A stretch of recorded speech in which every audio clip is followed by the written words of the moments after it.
mentally or physically, success could be defined as getting up one more time after you've been knocked down over and over and over again. I'm T.Wood, and this is Triumphant Moments, where we highlight significant moments in life that are far beyond the surface to inform, encourage, and inspire people to triumph over their life's challenges. With me today I have Dr. Hopkins, which hails from Bath, North Carolina. He is the newly appointed 10th president of Voorhees College in Denmark, South Carolina. He holds a bachelor's degree in English from North Carolina Central University, a Master of Arts in English from Michigan State University, and a PhD in English also from Michigan State University. I tell you what, there's a tremendous amount of accolades that we could possibly sit here and announce about Dr. Hopkins, but what stands out the most about him is his passion and effect on the youth. Dr. Hopkins, President Hopkins, welcome, welcome, welcome. Thank you so very much, my brother. I certainly appreciate being on your show, and certainly welcome home to Voorhees College, your alma mater. I'll start out by saying, to God be the glory. I've been named the 10th president of Voorhees College. It is an honor, it's a blessing, and I look forward to just serving at the helm of this magnificent institution. So I'm absolutely happy to be here. Absolutely. So I tell you what, we're going to go ahead and just jump right on into it. And I tell you what does a regular Monday through Friday day look like in the mornings for you? What is your, do you have a regimen? Is it working out? Is it coffee, prayer? What does it look like? Certainly, I'll say humorously, there is no such thing as a regular day in the life of a president. However, what we absolutely should be concerned about is self-preservation and making certain that we are anchored, I meditate, I pray. Certainly that is a morning and nightly ritual. That's how I can't start my day without praying and meditation. I absolutely have to do that. Certainly shortly after that there's some coffee, but I'll share with you what a sister president offered, Ruth Simmons, who's a former president of Brown University. She said, as a new college president, you have to be really careful in order for you to serve your constituency, to be there for the students, to be there for your campus. You have to have a schedule that you can live with, not one that you're going to die from. Oh, wow. And let me help you understand, that truly resonates with me, and I completely embrace that adage. Wow. I think I'm going to have to take some, you're going to be dropping jewels during this episode, so I'm going to make sure I mentally take some notes here. Sure, how would you describe your upbringing in Bath, North Carolina? Sure. First, a little bit about Bath, North Carolina. That area is in Beaufort County, North Carolina. Bath actually is the oldest incorporated town in the state of North Carolina. And so I incorporated 1705. Actually, I went to Bath Middle and Elementary and High School. Very few on the same campus. So I was one of those old school campuses where K through 12, I was literally riding the same bus and in the same community, and you're too young to know about that, and probably too urban, but a lot of rural communities, that's how we operated. So Bath is a loving town, and it is, so growing up, there was a lot of love. In fact, I was engaged, of course, in my church, Sweet Beulah Apostolic Holiness Church of God in Christ. So no, the whole thing, flat out. Yes, indeed, the whole thing. So I grew up in the church. My mother was a missionary. But what is unique about my family to a lot of people, and they really seem to be appalled by the fact that I'm the 11th of 12 siblings by the same parents. I have to add that. No, I have to add that, the 11th of 12 by the same parents. My mother probably had a 10th grade education. Wow. My father probably had an 8th grade public education. But the true education that I got was their insistence upon treating people right, knowing how to love, and they were so encouraging as it relates to education. Right. One thing you would not do is you would not talk back to teachers. You would, as my mama would say, you're going to do what those teachers tell you to do. Right. You're not running that school, but they are, and so they really instilled the need of earning an education. Right. And that was really important. So I tell people, by federal regulations, by governmental standards, we grew up poor. We're very, very poor as it relates to finances, Right. but the love was completely overwhelming. The family connection, I was blessed to have a mom and a dad in the same household, Right. to have supportive siblings, to see a couple of my siblings go to college before I did. Oh. And in fact, I went to North Carolina Central because my second oldest sister, my late sister, Evelyn, she went to North Carolina Central University. Ooh. And so I followed in her footsteps to North Carolina Central. And that upbringing for me was really amazing. I'll have to admit, in the school at Bath Middle, Elementary, and High School, Mhm. there was what we would call now as scholars unintentional racism. So I didn't experience the lynching, the N-word calling, and Direct. it was not direct. It was or overt racism. Okay. But as I become educated and learn how to deconstruct society, I reflect on my own experiences growing up. And just a quick story.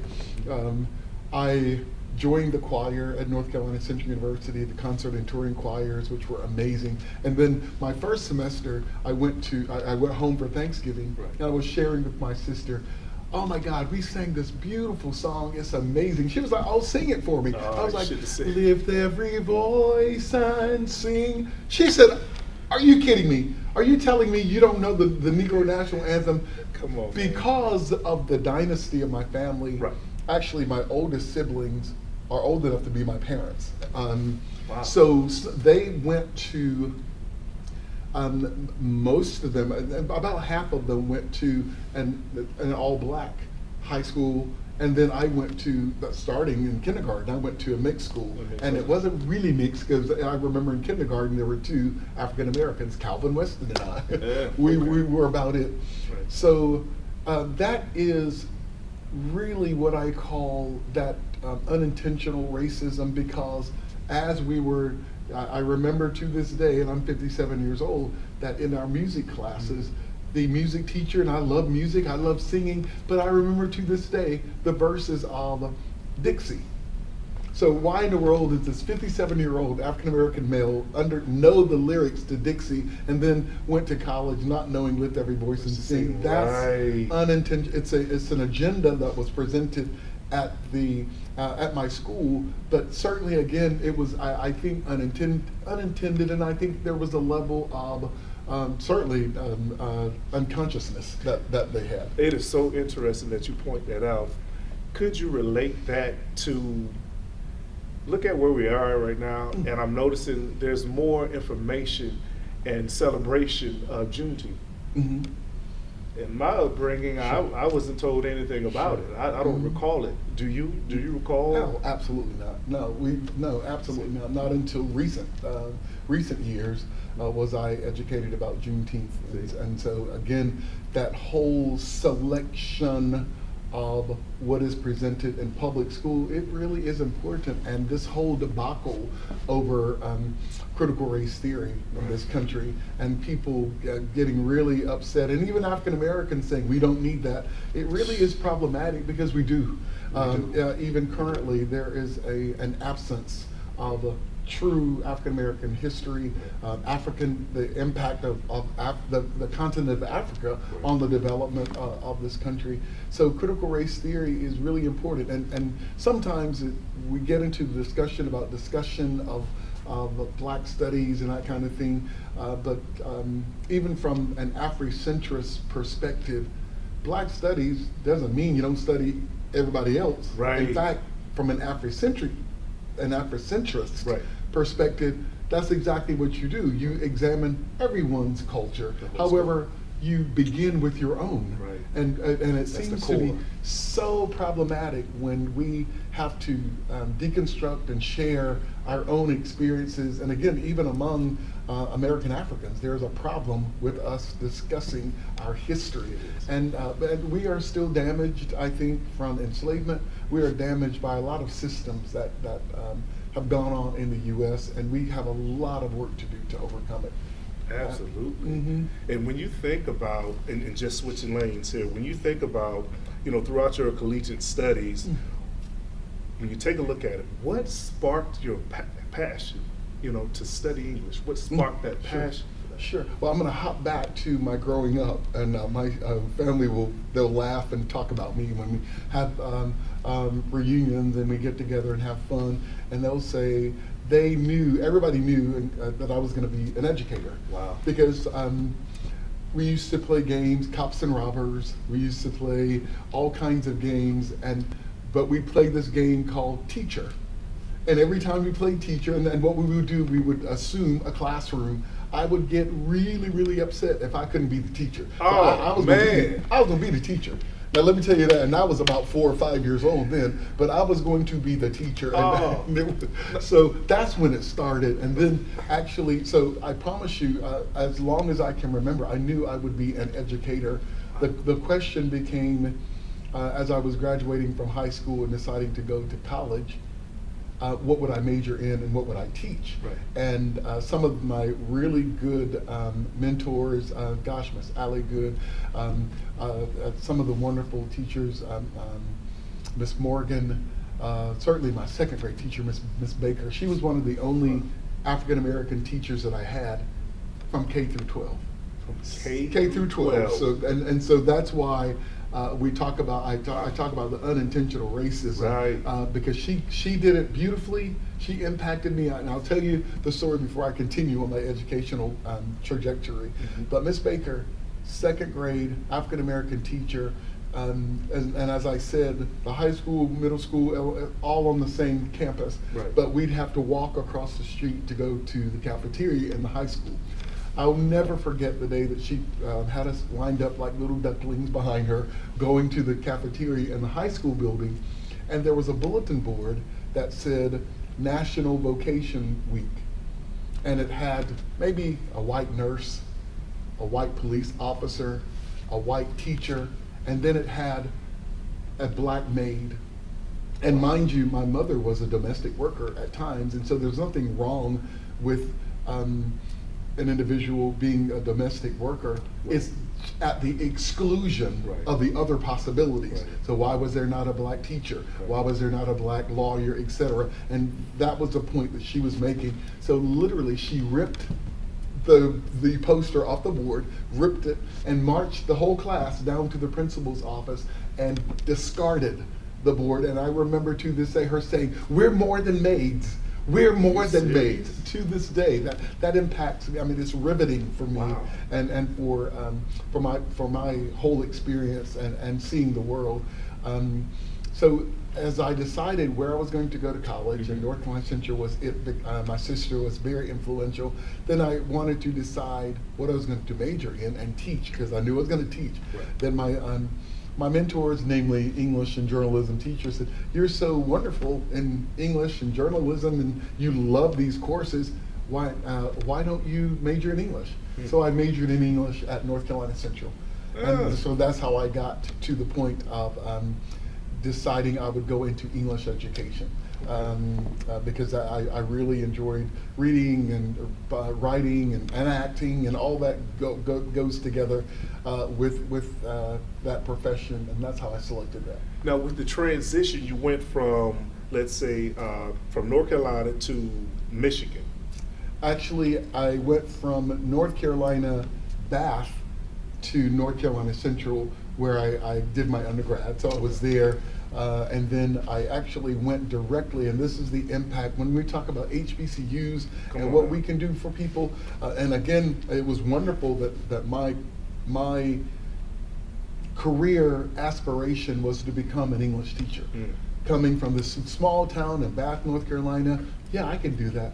I got to North Carolina Central University, and for the first time was around a predominantly African American student body. For the first time, I had predominantly African American professors. For the first time? For the very first time in my life. So K through 12, one African American teacher from K through 12, Miss Baker. So at North Carolina Central University, it opened up a whole new world for me, a whole new world of black intelligentsia, which was really important for me.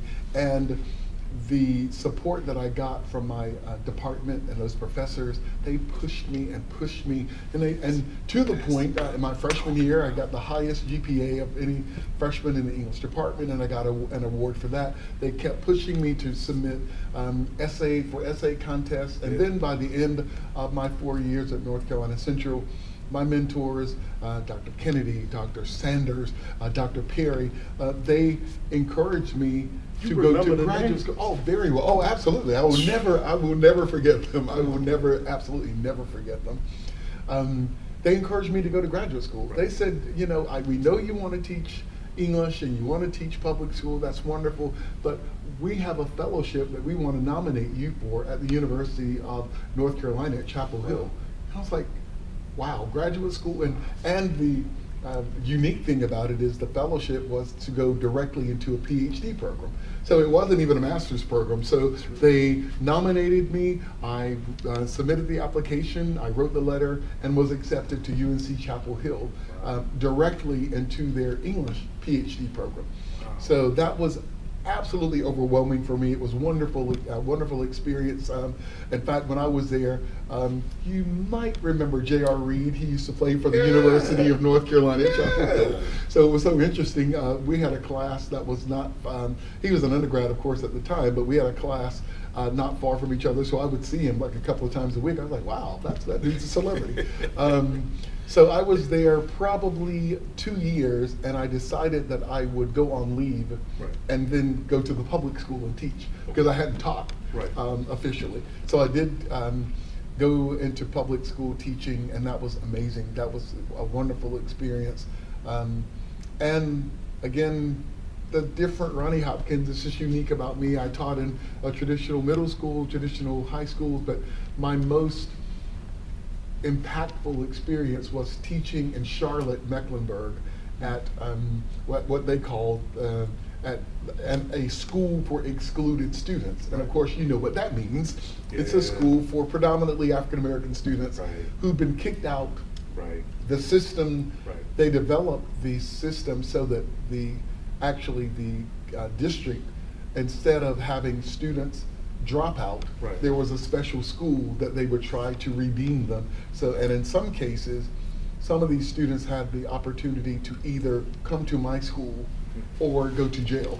So yeah, it was judge ordered. So you can either spend time in reform school or you can go to this school. It was mandated. It was mandated for many of them. Many of them were, of course, gangbangers. Many of them, it was the most impactful experience of my life. Just changing, I think, some of the being there for those students and letting them know that I cared about them, really teaching Which is them. not easy. It's not easy, no. But my first day, I had a knife thrown at my board. Come on. I mean, of course, I was a scare tactic. And I was scared. Let's be honest. I'm gonna be honest. Anytime you have a knife thrown at you, we're not Superman. I turned to them, and I wore the mask, and I said, "Let me tell you one thing. Whoever threw that knife, I'm not worried about you because you'll be gone far earlier than I." Right. Of course, I was saying that trembling. I didn't want, never let them see you sweat, though. Never let them see you sweat. I started a choir. I started a creative writing club. I taught courses in Shakespeare, which was required for the students, and I allowed them to analyze Shakespeare from a perspective of using rap and so combining that, it was amazing. And the frustration I had, the biggest frustration that I had was when I was observed by a district official. Every teacher in the district had to be observed by a district kind of micromanaged, would you say, or just? Well, not micromanaged. They simply come in and they literally watch you teach. And then they actually check to see if you presented the purpose of the day, the objective of the day, how many students are engaged. So they're assessing your quality of teaching. Gotcha. The gentleman, white gentleman, so you meet afterwards and you talk about it, and he said, "Wow, I can't believe you were able to instruct in this environment in the manner that you did." And I was like, I connect. These are my students. We have this special relationship. The thing that really really put me in a place that I was not comfortable is when he said to me, "Gosh, you're too good to teach here." I said, "How dare you? How dare you say that? I'm here because these students need me." And furthermore, who else would spend time engaging with these students? And again, literally, gangbangers. Right. I'll tell a quick story.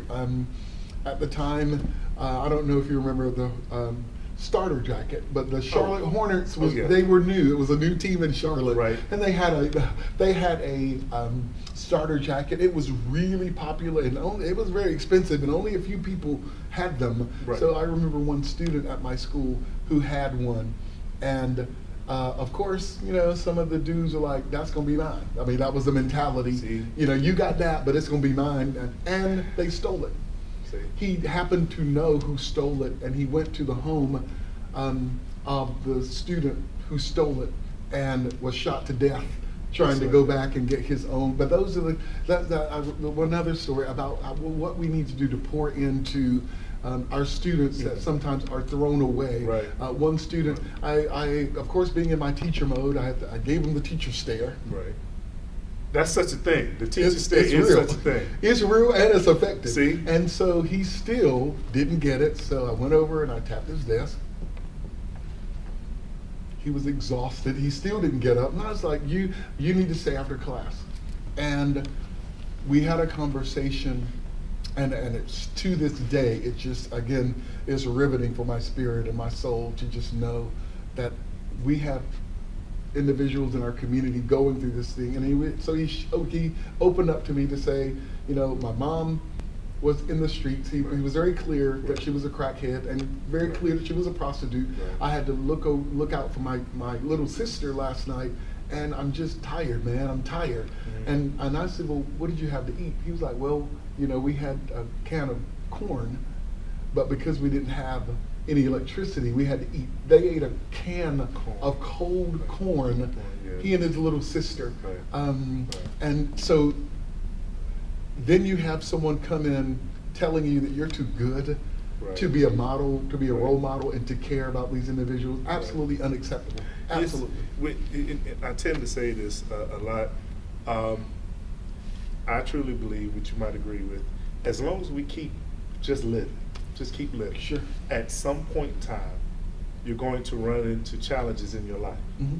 Can you think of anything that you overcame in your life, or you just found a way to cope with it? Sure. That it could have been through your upbringing or anything. Is there anything that kind of stands out to you in your life that you might have survived or made it through, or anything of that sort? Sure.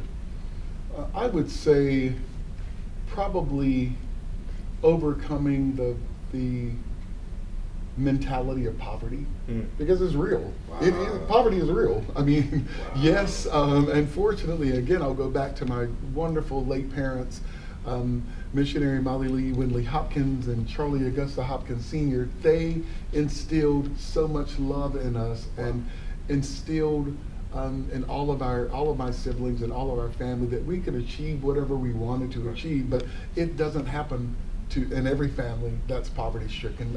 Sometimes there is this just this mentality of woe is me.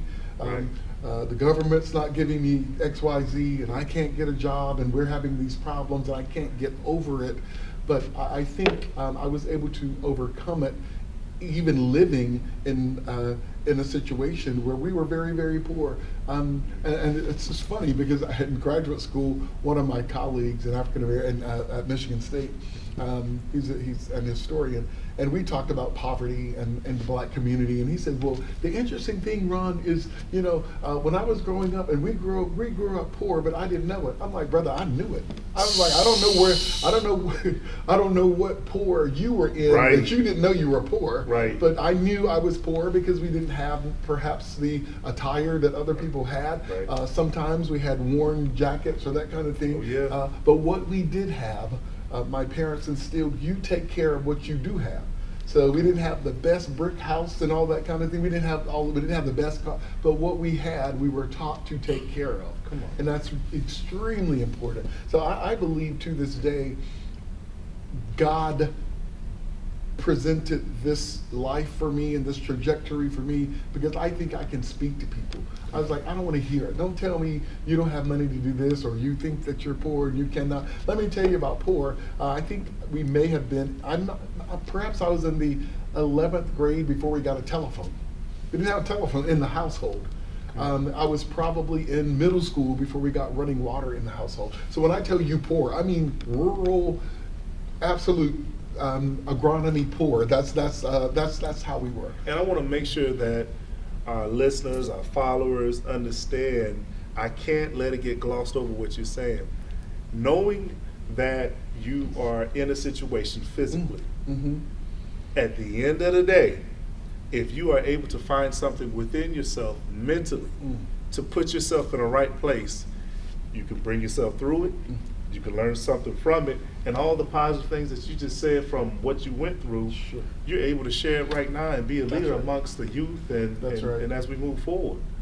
You know, if we had to think of something that either that you live by, I have something what I call encouragement for free. All right. What is something for all of our listeners that you can provide of some encouragement for free? Whether it be something that we talked about, a creed that you live by, something that you've always been told by your parents. Is this something that stands out that you can provide right now for encouragement? Sure. I will start with being spiritual. That is really what motivates me and keeps me going. Okay. And so clearly, I believe that all things happen. That you're able to accomplish anything with God. If you put God first, then you are truly able to accomplish anything. And I also like the adage, as for me and my house, we will serve the Lord. That is truly how I am anchored. As it relates, something for everybody, I think, is wherever you are in life, that you should continually assess. Because we can all get better. We can all, and so I would say that probably I would encourage everyone to assess where you are and continually move to the next level of excellence. That's what you've got to do. Don't be complacent.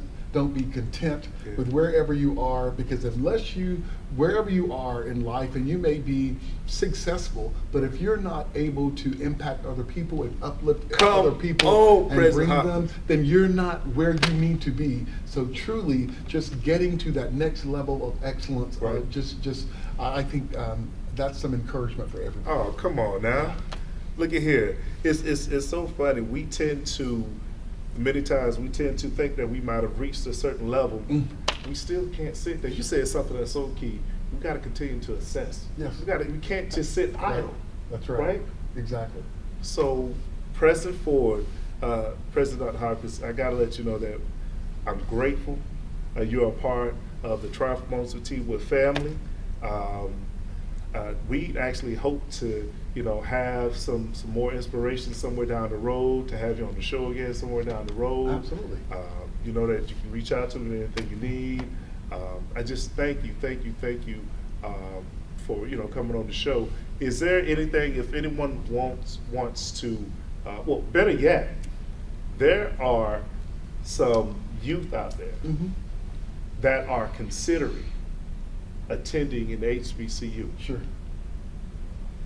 What would you say are some things that stand out about Voorhees College for a parent having her child, to attend the college? Absolutely. First, I would say Voorhees College, soon to be Voorhees University, is absolutely the place for any student who is coming out of high school, who wants to come to a place where they'll be embraced and move to another level. It's a place where we provide exceptional education for adult learners who want to either come to our traditional environment, or we have all of our academic programs online. So you can study all across the country or the world and get a degree, a quality degree from Voorhees College. It's really, truly, we have several mantras, and one that I'm sure you remember when you were here, but they are really true, that Voorhees College is a place that changes minds and changes lives. That's what we do. We want people to come here and leave better individuals, and this has actually been, we've gotten an accolade from U.S. News and World Report. Out of all the Southern institutions in the country, Voorhees College last year was named the 10th in social mobility. Come on so now. important. The 10th in all Southern institutions, the 10th in social mobility. So that we are intentional about your coming here, leaving a highly educated person, but with the understanding is that too much is given, to whom much is given, much is required. And we expect you to take that into the community. So certainly we've moved now to embrace this mantra that Voorhees College is a place where you can begin. Yep. We want you to come here and begin your career, and certainly believe that you can achieve whatever you want, because that's what we are going to believe. Already we believe in our students and want them here, and they will become whatever their hearts desire. And not just fictitiously, Right. we actually intentionally Right. provide a career pathway Right. so that they are engaged when they come in job shadowing, Right. internships, Right. so that they world travel. So we do a lot of international travel for our students. Right. So we want to engage them. So we truly are not just saying come here and by happenstance you're going to become that professional, Right. but we have a team of faculty, staff that actually direct those students to their career dreams. That makes And again, I'll go back to my point and certainly highlight the point. We want these students to go to their next level of excellence. Look, I can't echo that sentiment enough. And I'll say this before we leave here. You know, I remember attending Voorhees. I had no intentions of going for my master's. Wow. I came, before Voorhees, I came from where I was a minority. Let's say that. I was a minority, okay? Mm-hmm. I literally walked in the doors and they opened up their arms Yes. and wrapped it around me. And the love and the friendships that I have today still, we're sitting here right now, you know, Absolutely. and it's a Yeah. blessing. So I echo that. It's a blessing to have you on here, President Hopkins. I thank you. Is there any other words that you'd like to share with all of our followers? Well, just I would like to give living proof of what Voorhees College does, and that will be you. I'm so. It's a pleasure to meet you. You are certainly an amazing son of Voorhees College, and man. so I don't have much. I don't have much to say about the impact Voorhees College will have. Just look at our host. Oh, man. So Appreciate we it. just thank you for coming home, because that is so important. That is. Not to forget your home, and we expect you to come home more often. Absolutely. Look at here. Sometimes in life, you must fail in order to succeed. But one thing's for sure, you never, ever, ever give up. It's trying for most of T.Wood.